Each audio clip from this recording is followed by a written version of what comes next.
자, 5월 9일 화요일자.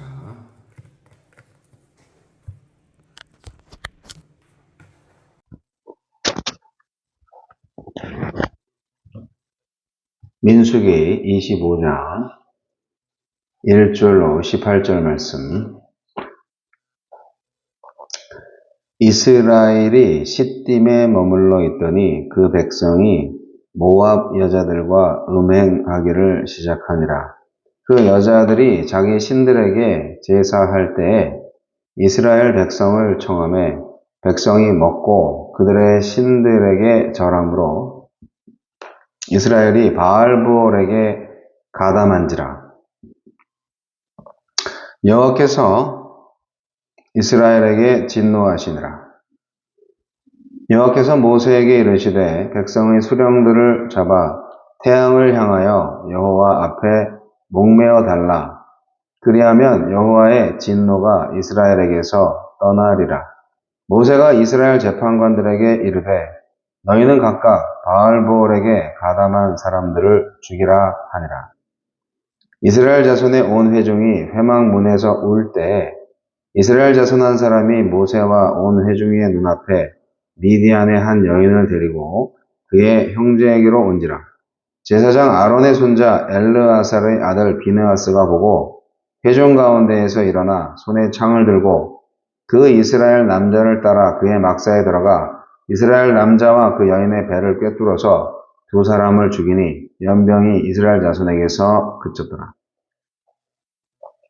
그 연병으로 죽은 자가 24,000명이었더라. 여호와께서 모세에게 말씀하여 이르시되 제사장 아론의 손자 엘르아살의 아들 비느하스가 내 질투심으로 질투하여 이스라엘 자손 중에서 내 노를 돌이켜서 내 질투심으로 그들을 소멸하지 않게 하였도다. 그러므로 말하라. 내가 그에게 내 평화의 언약을 주리니 그와 그의 후손에게 영원한 제사장 직분의 언약이라. 그가 그의 하나님을 위하여 질투하여 이스라엘 자손을 속죄하였음이니라. 죽임을 당한 이스라엘 남자 곧 미디안 여인과 함께 죽임을 당한 자의 이름은 시므리니 살루의 아들이요 시므온인의 조상의 가문 중 한 지도자이며 죽임을 당한 미디안 여인의 이름은 고스비이니 수르의 딸이라. 수르는 미디안 백성의 한 조상의 가문의 수령이었더라. 여호와께서 모세에게 말씀하여 이르시되 미디안인들을 대적하여 그들을 치라. 이는 그들이 속임수로 너희를 대적하되 부올의 일과 미디안 지휘관의 딸 곧 부올의 일로 연병이 일어난 날에 죽임을 당한 그들의 자매 고스비의 사건으로 너희를 유혹하였음이니라. 비느하스의 열심. 하나님은 이스라엘을 지켜주셨지만 이스라엘은 모압 여인들과 음행하고 바알을 숭배하여 하나님을 버립니다. 그때 비느하스의 열심이 심판을 그치게 합니다. 산 위에서 모세가 하나님과 언약을 체결하는 동안 산 아래에서 이스라엘 백성이 금송아지를 숭배하는 음행을 저지른 것과 동일한 사건이 반복되고 있습니다. 산 위에서 하나님이 발람을 통해 언약의 불변함을 확증하시는 동안 이스라엘 백성은 산 아래서 바알브올을 섬기며 모압 여자들과 음행을 저지릅니다. 발락의 음모로부터 하나님은 그토록 강력하게 이스라엘의 복을 옹호하셨지만 발락의 시도가 무색할 만큼 이스라엘은 스스로 그 축복을 허비하고 자발적으로 음란한 죄의에 휩쓸립니다. 아무리 하나님께서 지켜주시려 해도 내가 무너지기로 작정하면 어쩔 수 없습니다. 우리가 무너지는 것은 거창한 영적 전쟁에서가 아니라 아주 작은 도덕적인 싸움에서 시작될 수 있습니다. 금송아지 사건 때 레위인들은 하나님의 편에 서서 친문과 인정에 매이지 않고 배교자들을 단호히 처형했습니다. 이번 시딤 사건에서도 하나님의 진노를 그치게 할 길은 음행에 가담한 지도자들을 단호히 처단하는 것뿐입니다. 하느님의 심판으로 24,000명이 죽고 백성들이 회막 앞에서 통곡하고 있을 때 마지막으로 처치되어야 할 지도자 한 명이 나타납니다. 이 혼란의 와중에 시므온 지파의 지도자 시므리가 천연덕스럽게 미디안 여인과 음행을 이어가려고 장막으로 들어가고 있습니다. 그러자 아론의 손자 비느하스가 그들을 창으로 찔러 처형합니다. 하느님 대신 진노와 질투를 표현한 한 사람의 열심으로 마침내 이스라엘이 구원받습니다. 나 한 사람의 신앙과 삶이 공동체를 세울 수 있고 무너뜨릴 수도 있다는 것을 생각합시다. 하느님은 변함없이 신실하시고 인간은 끊임없이 반역하지만 인간의 실패가 하느님의 뜻을 좌절시킬 수 없습니다. 시내산 아래에서는 레위인의 열심이, 시딤에서는 비느하스의 열심이 속죄를 이루었고 이후로도 죄악이 반복될지라도 비느하스의 후손이 영원한 제사장이 되어 속죄를 이어갈 것입니다. 나를 위해 아들의 목숨도 아끼지 않으신 하나님은 결코 나의 실수와 실패로 인해 그분의 뜻을 꺾지 않으십니다. 주여, 정결하고 깨끗한 신앙으로 가정과 교회 공동체를 지킬 수 있도록 힘을 주소서.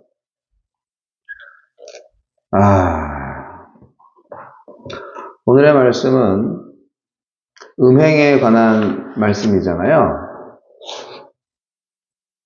이스라엘은 음행을 합니다. 하나님이 하지 말라고 하는 거죠. 음행이 고대 사회에 있어서는 그 신적 행위입니다. 다산을 위한 그 제사의식 속에 포함되어 있는 부분인데 그게 결국 우상숭배잖아요. 그래서 하나님께서 사실 어제 본문 말씀처럼 발람을 통해서 엄청난 축복의 말씀을 이스라엘에게 주셨습니다. 그럼에도 불구하고 이스라엘은 이렇게 음행을 저지르는 죄를 범한 거죠. 하느님의 사랑은 인격적입니다. 내가 그 사랑과 그 은혜를 안 받겠다고 하면은 도리가 없는 거예요. 우리를 무너뜨리는 것은 거대한 세력이 아닙니다. 외부의 세력도 아니에요. 하나님보다 내 욕망을, 내 욕심을 사랑하는 내 마음이 가장 큰 적입니다. 하나님을 사랑하기 위해서는요, 글쎄요, 나를 사랑하는 것이 하나님을 사랑하는 건가요? 글쎄요. 나를 사랑하기 위해서 나를 사랑하는 마음을 당할 수 있는 것이 무엇일까요? 여러분, 하나님보다 내 욕망을 사랑하는 마음이 크면 아무것도 이룰 수 없습니다.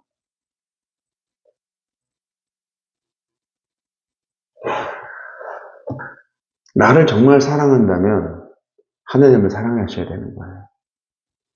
그런데 나를 사랑하기 위해서 나를 사랑한다면 하나님을 사랑할 수가 없는 거잖아요. 그래서 망하는 겁니다. 하나님은 이스라엘의 음행을 눈감아 주시지 않습니다. 질투로 질투하시는 하나님. 근데 그것은 진정한 사랑이죠. 이래도 좋고 저래도 좋은 게 사랑이 아니잖아요. 참된 회개는 죄를 척결하고 책임지는 태도까지 포함됩니다. 그래서 죄의 대가를 치러야 돼요.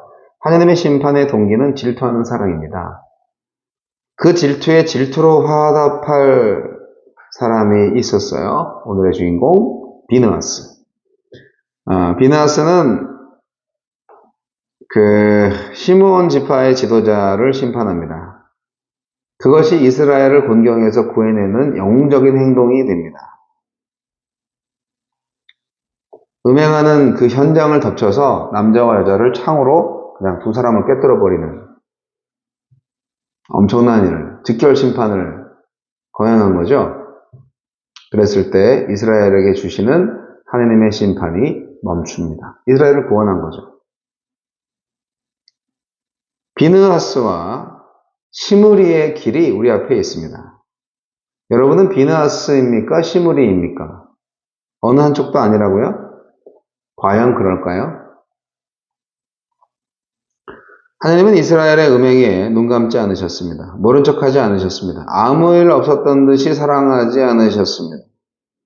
하나님과 우상을 같이 사랑할 수 있다고 보십니까? 절대 안 됩니다. 이스라엘이 전염병을 앓게 되고 연대 책임을 지게 하셨어요. 우리 하나님이. 그리고 음행의 빌미를 제공한 미디안을 향해서는 거룩한 전쟁을 명령하셨습니다. 하나님의 축복은요, 묻지마 축복이 아니에요. 인격적인 축복입니다. 하나님을 인정하지 않고 어떻게 언약 관계를 유지할 수가 있어요? 아이고, 안 되죠. 그래서 우리한테는 비느하스의 열심이 필요하다.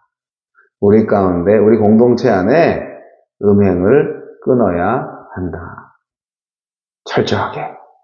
그것이 하나님 앞에서 거룩함을 유지하는 방법이고 우리가 구원을 유지하는 방법입니다. 제발 바람 피지 마세요.